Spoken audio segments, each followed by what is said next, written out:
इतने सुंदर राजकुमार वनवासी तो नहीं हो सकते। मुझे लगता है मुझे कोई तरकीब सोचनी पड़ेगी।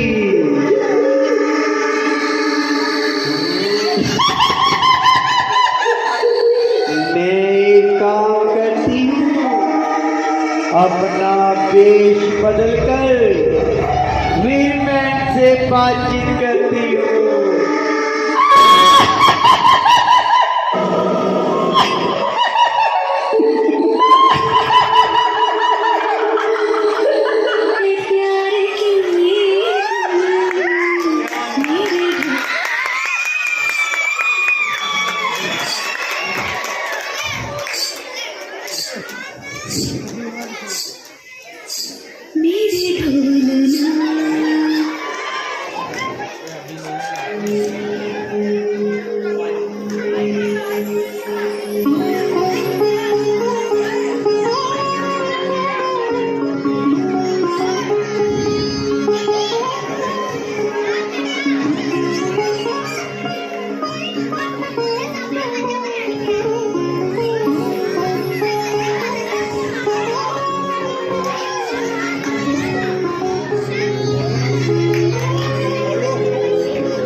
मैं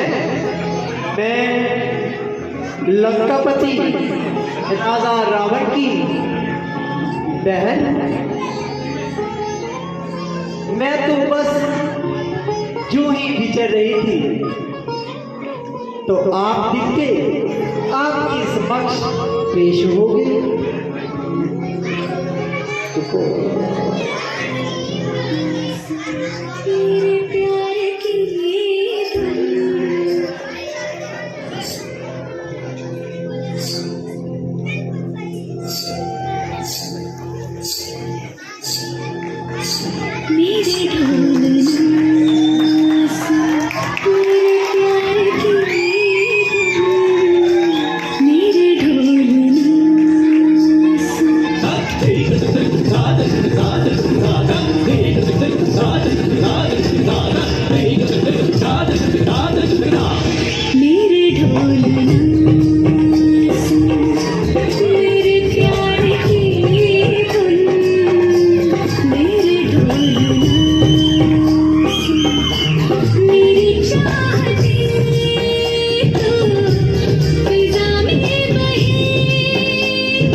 हेलो अजी, आप कौन हैं? अपना परिचय तो आपने दिया नहीं। देवी, हम अवधपति महाराज दशरथ के जाए हैं और 14 साल के लिए पिताजी के हुक्म से वनों में भ्रमण करने आए हैं। ये लक्ष्मण जी हमारे छोटे भाई हैं। मैं आपसे कुछ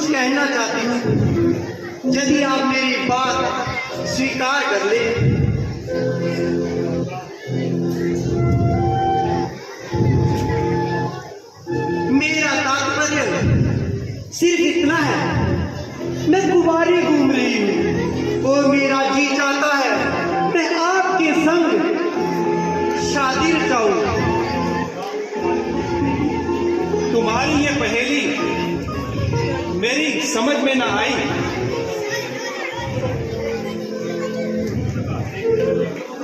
देखने में बड़े अक्लमंद लगते हो, पर वो बहुत ही शुदाई।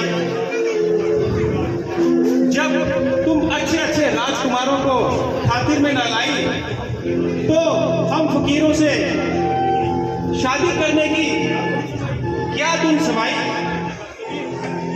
तबीयत है जहां आई और भाग कर चली आई।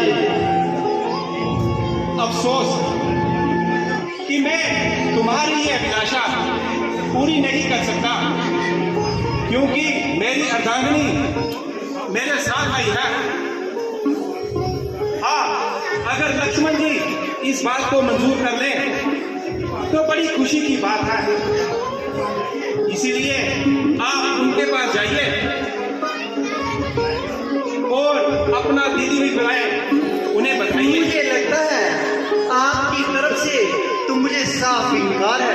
कोई बात नहीं, मैं तो उन्हीं से बात करती हूँ और अपना मन उन्हीं की बातों में उलझाती हूँ।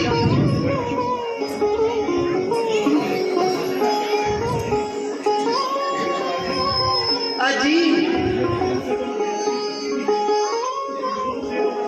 आपसे मैं दिल लगी करती थी, वास्तव में मैं आपकी मोहब्बत का दम करती हूँ। जब तक जीऊंगी आपके चरण धोकर जीऊंगी। वाह, मेरी खुशनसीबी का क्या ठिकाना है, जबकि तेरे जैसी चंद्रमुखी मृगनैनी मुझ पर घायल हो गई। तो भी किस बात का ख्याल है? क्योंकि मैं रामचंद्र जी का सेवक हूँ, इसलिए मेरे साथ शादी करने में तुम्हारी तमाम उम्र के लिए मिट्टी मलीद है। तो क्या आपकी तरफ से भी मुझे साफ जवाब है? हाँ, आपकी और उनकी जोड़ी सस्ती है। वो तो मुझे कहते थे दूसरी शादी मैं नहीं कर सकता, उन्होंने मुझे आपके पास भेज दिया और मैं आपकी दासी बन के रहूंगी। आपकी नजरों में मैं गिर गई हूँ, मुझे अपना लीजिए ना। मजाक की तो उनकी आदत है, अन्यथा दिल तो उनका भी बड़ा बेकरार है। निगोड़ा रहेगा।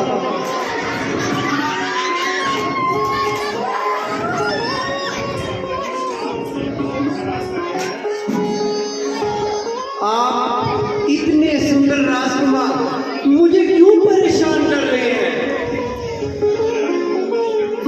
वैश्यों तो बिल्कुल नादान है और उसे इन बातों की क्या पहचान है? आप तो कहते थे वो लबेला जवान है, पर मेरी समझ में वो तो बिल्कुल नादान है। मुझ पर तुम मेहरबानी करो और अपने फैसले पर दोबारा गौर करो। संभव है कि तुमने उनके संबंध में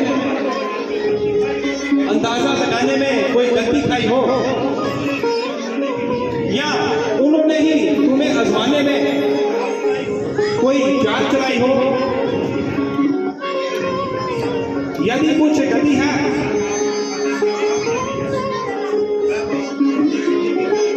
वह बावजूद शादी करने के भी आप तो कहते थे मेरे साथ ये निगोड़ी स्त्री जो आपके साथ पहुंची थी आई, आप उसको छोड़ दीजिए, मुझे बना लीजिए। मैं आपको इस पंचवटी का राजा बनाऊंगी। राजा रावण आपकी चरणों में हजारों खुशियां बखेर देगा। बार कह चुका हूं कि मेरी ना केवल शादी हो चुकी है बल्कि मेरी पत्नी मेरे साथ आई है। शादी हो चुकी तो क्या हुआ? अगर आप आज्ञा दे तो मैं इसको कच्चा खा जाऊं।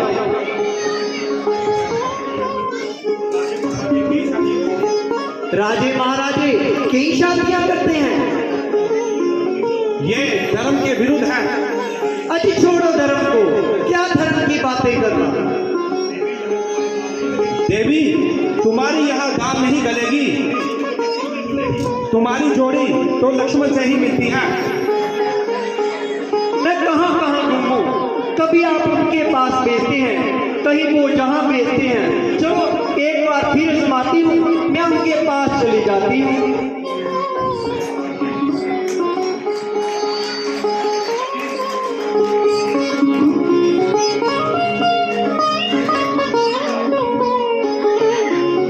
अजी, आपने किसके पास भेज दिया जिसको ना बोलने का तरीका है ना बात करने का सलीका है? मैं भला आपको छोड़कर कहां जा सकती हूँ? और उस काले कलोटे को कैसे खातिर में ला सकती हूँ?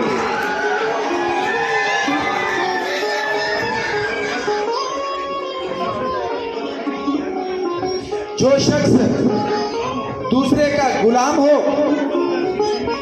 वह तुम जैसी सुंदरी के साथ किस तरह शादी की बात कर सकता है?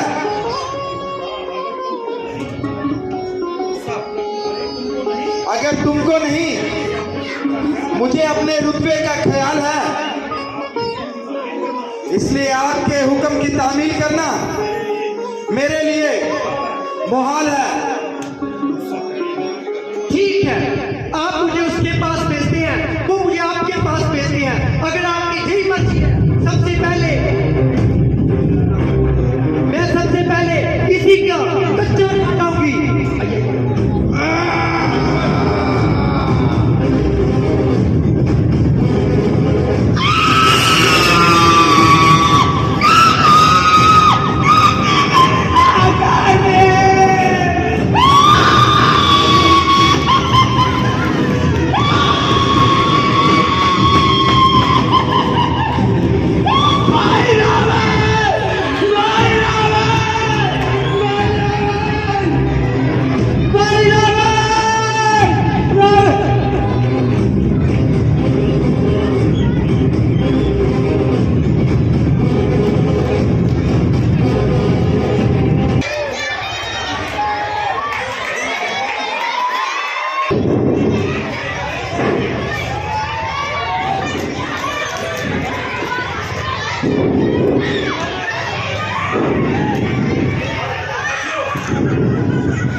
हिसाबी में की गए हरकत किसके सिर पर मौत चढ़ी, जीने से बेकार कौन हुआ, मौत से किसकी आंख लड़ी।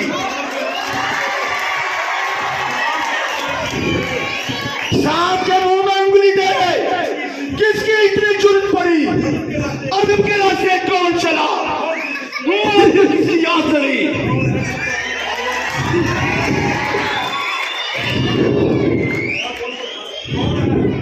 कौन है जिसको अपने बाहुबल पर इतना अभिमान हुआ?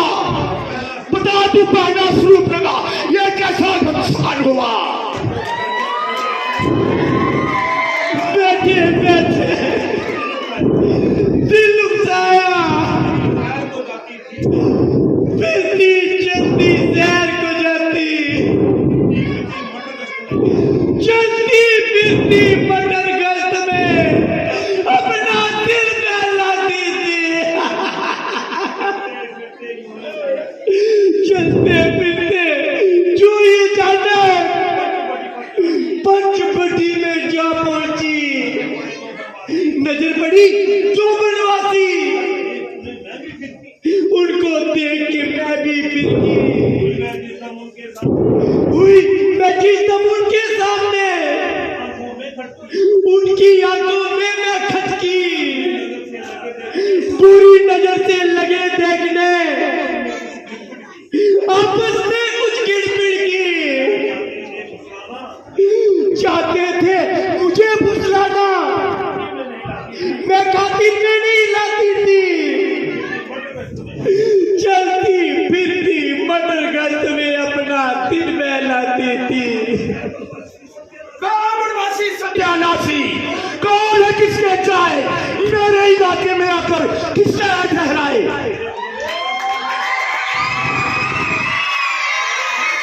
मेरे हुक्म बिना पंचवटी पे किसने आया ठहराए? करे आके ठहरू जी खौफ दिल पे लाए। निश्चित मौत उनके पास से उनके समाज तैयार हुआ। बता तू पहला स्वरूप लगा, ये कैसा घमसान हुआ? मैं बनवासी अवधपुरी के राजकुमार कहलाते हैं। नाम एक का राम और दूसरे का लक्ष्मण कहते हैं। उनकी जो वो मंजूर नजर सीता कैसे बुलाते हैं, उधर जवानी देख के चांद सूरज तक शर्माते हैं। नाक उड़ा दिया मेरा,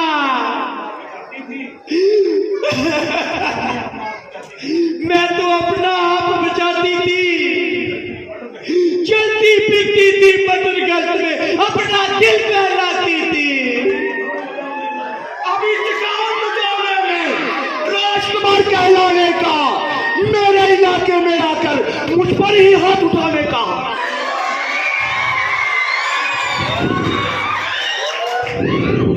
अभी पता चलेगा तेरा इस कदर खून बहाने का, जब तक नानू बदला रोटी तक न खाने का।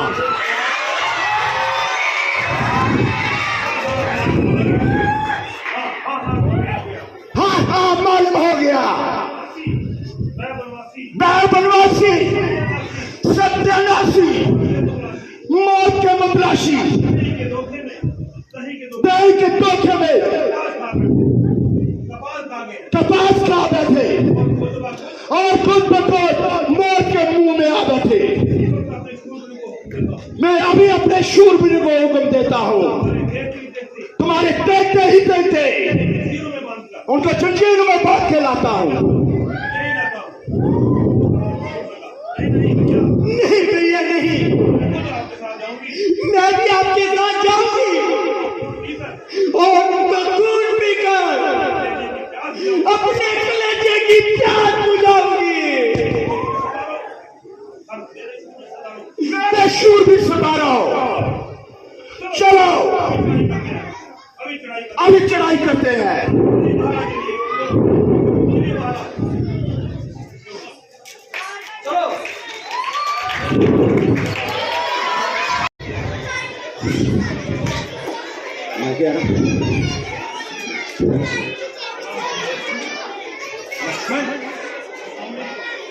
वो सामने बड़ा शोर आ रहा है। मालूम होता है कि वह बकरा अपने साथियों को सहायता के लिए ला रही है। तुम सीता को यहाँ से ले जाओ और किसी सुरक्षित स्थान पर जाकर। भैया, मैं आपको अकेला छोड़कर कहीं नहीं जा सकता, कि बल्कि आपके पहले मैं हर एक राक्षस से लड़ूंगा। लक्ष्मण, तुम हर बार में जिद मत किया करो, किसी का कहना भी मान लिया करो। अभी अधिक देर का वक्त नहीं है और तुम्हारा यहाँ ठहरना उचित नहीं है। दिल तो नहीं चाहता, लेकिन आपकी आज्ञा का उल्लंघन करना मेरे लिए पाप है। जाओ लक्ष्मण। चलिए माता।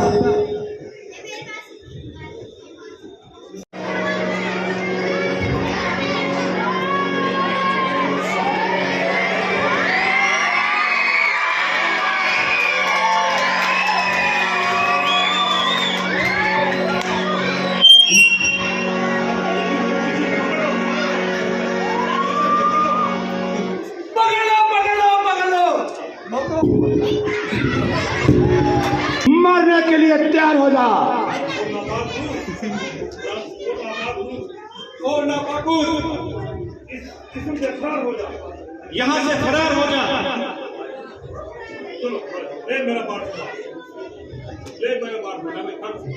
ले मेरा बात संभाल।